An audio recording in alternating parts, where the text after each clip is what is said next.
Hi everyone, I'm Eric. And I'm Craig. And we are Whose Turn Board Game, or at least 2/3 of it.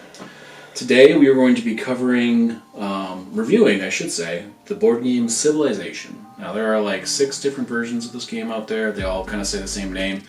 This one is a little bit older. This is actually one of the first board games that I kind of played that was not Monopoly, Sorry, Risk, stuff like that. So it really kind of resonated with me a lot more, but this one's just a little bit older, so it might be a little bit different, a little bit harder to find. But ultimately, spoilers, one of my favorite games. So we're going to start this off right off the bat with one of the pros on this game, and the pro that I would have to say that is the biggest thing that really stands out and makes this game so great is the options. There are so many options for your technology. There are so many options for what you can do as far as what you want to upgrade and how you want to upgrade them, what you want to place around your cities, where you're going to place your cities, everything like that. There are options galore.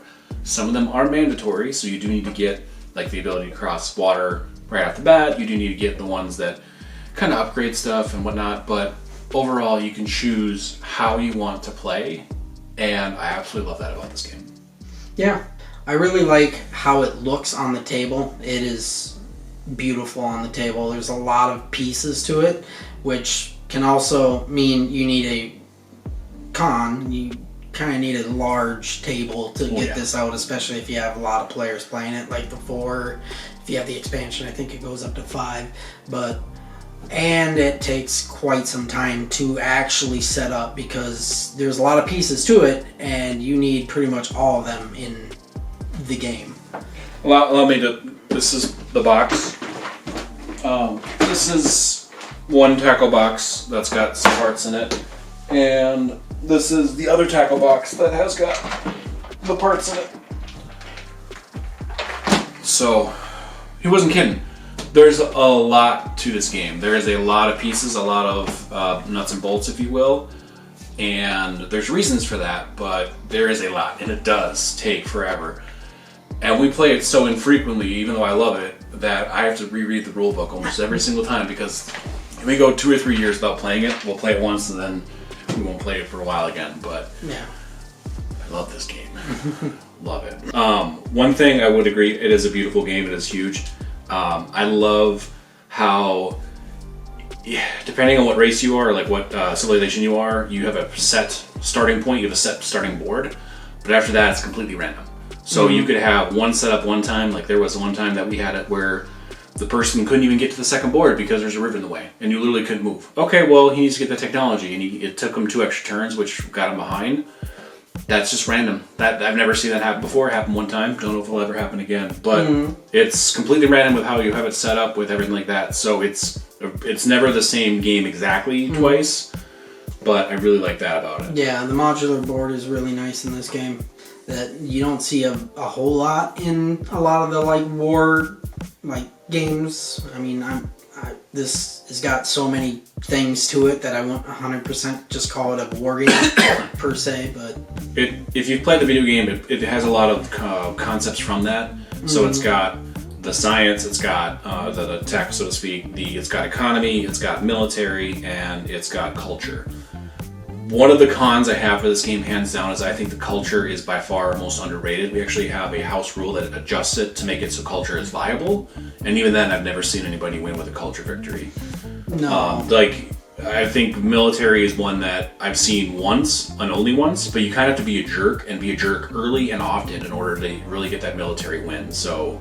And you need to get lucky with some of the cards that you pick up, because that is also another thing in this. You can draw a card, but the numbers can vary on that card, and if you get one of the bad cards because they're all shuffled, you never know what you're going to get. You might end up losing to your opponent because it's very much like a rock, paper, scissors type thing, something like that. Yeah, it is a rock, paper, scissors thing. He's got that right. I don't remember the exact triangle, but there is that.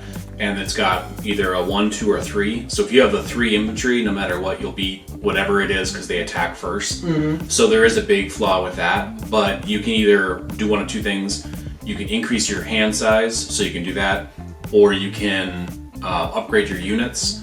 Likewise, I think the Germans and I think the Chinese are the two that are actually a little bit more war attack, where I think the Germans automatically take one back. Maybe that's Chinese. It's been a while, so forgive me if I'm wrong. But they're both very war-driven, whereas like the Americans they can trade more for economy, more. Yeah, they can do more economy. So that's part of the game. You kind of choose what you want to do. I think we might just need to randomize what they are, because I always choose one of two, and I think I've lost this game once. Yeah, because that's one thing on this is I've noticed that it can kind of come down to meta play. There is certain heroes and combinations that do work really well, and it's hard to really beat them out. There's probably ways to kind of counter it, but I haven't really played it enough to really get into that. Yeah, and that just comes with the fact that it's got such a time sink to it. I mean, this is a solid... What does the box even say? I don't even see a time on it, to be entirely honest. 2 to 4 hours. It's not wrong in the fact that I think it should be a 3 to 5. This is a big time sink game. There's a lot. This is a pretty advanced, probably the second most advanced game I own.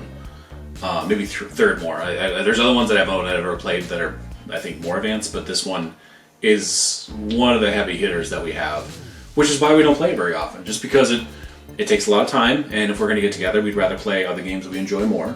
And once a year, it's my birthday, so that's what I ask for my birthday, is to play Civilization. It's very rare that we're like, we have to sit down and play this, because we just don't have that time, or we have to do other things with it, and we like to play other ones. So. You'll get the itch every now and then, and I'll be coming over for a game day, and you'll be like, surprise! Yeah, I'll have it all set up to save like a 20-minute endeavor. I'll have read the rules already, so I know what's going on, and he'll just kind of go, well, let's get this over with.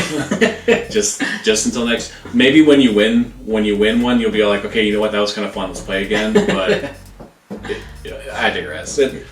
It is a time sink. It's really intimidating, but I don't know why, and I don't know how. This was like the second game I ever learned like this. It just stuck with me. Yeah. It literally is like it imprinted on me that, oh my god, board games can be so much more. I think a big thing that helped you learn this one, and it wasn't too crazy to grasp, is you've been playing the Civilization like video games quite often, and I do believe this game portrays the video game quite well. That had something to do with allowing you to kind of grasp such a heavy game so early, trying to learn. And it just is one of those things. So I would agree with that entirely. One final thing I'd like to say on this game, Craig mentioned a little bit earlier, and I just want to go a little more into that, is the meta play, so to speak. There's not really a meta, so to speak. We just always play it the same way. Economy and technology work very well together, where the more economy you have, the more technology you get every turn, and then you can get better researches as you continue on. So they kind of go hand in hand, and there's nothing wrong with that. But like I said earlier, the culture and the military ones kind of are lackluster because of that. They don't have anything else that's kind of married with them. And it's a lot of luck with the military. Yes, there's the rock, paper, scissors, but if you have the lowest scoring for each one, you're not going to win any battles. So it really is frustrating with that. And the culture by itself in box, if you play by the rules, you will never win. I think I've gotten to Act 3 one time, and that was when I actively tried going for culture, and then I ended up just winning with economy. So it's you kind of have to take it with a little grain of salt. I wish there was a little bit more with that, but besides that, there's everything that it has. If you like the video games, you should enjoy the board game. I shouldn't say you love it, but you should enjoy the board game, at least this version of it. So. Yeah. Touching on like the military, like not being able to win as much, I think kind of can come down to like the size of the map and like how much your units can actually move in the map.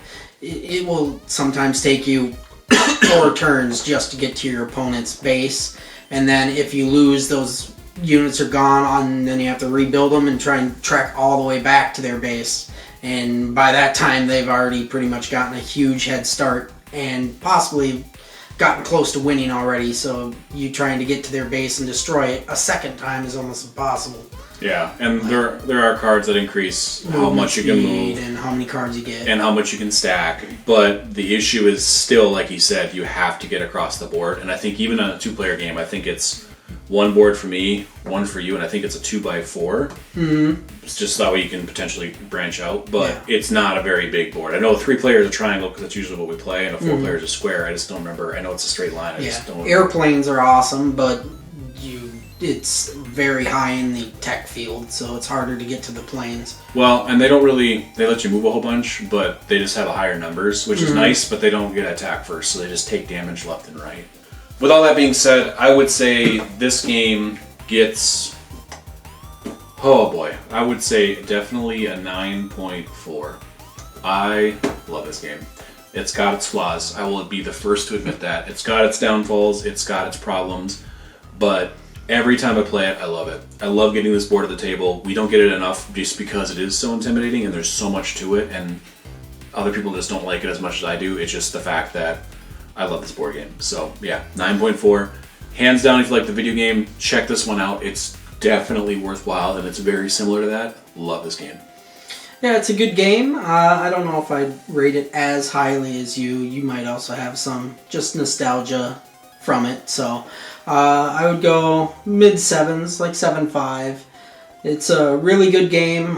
Like I said, it does portray the video game really well. If you did like the game, you'll likely like this game.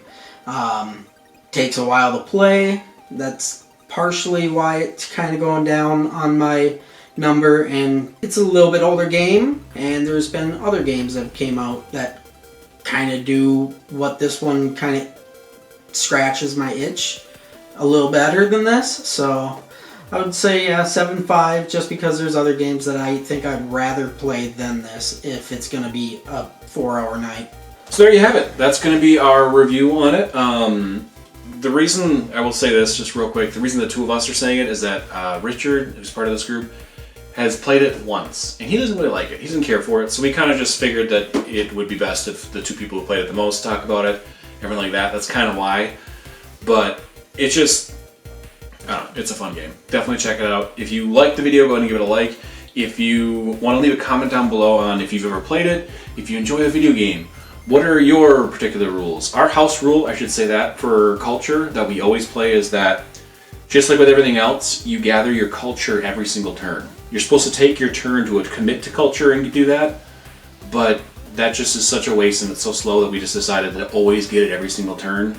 That makes it viable. Do you have any house rules on it? Let us know, because like I said, we definitely kind of play the same way every time, and it would be nice to kind of get other people's thoughts on it.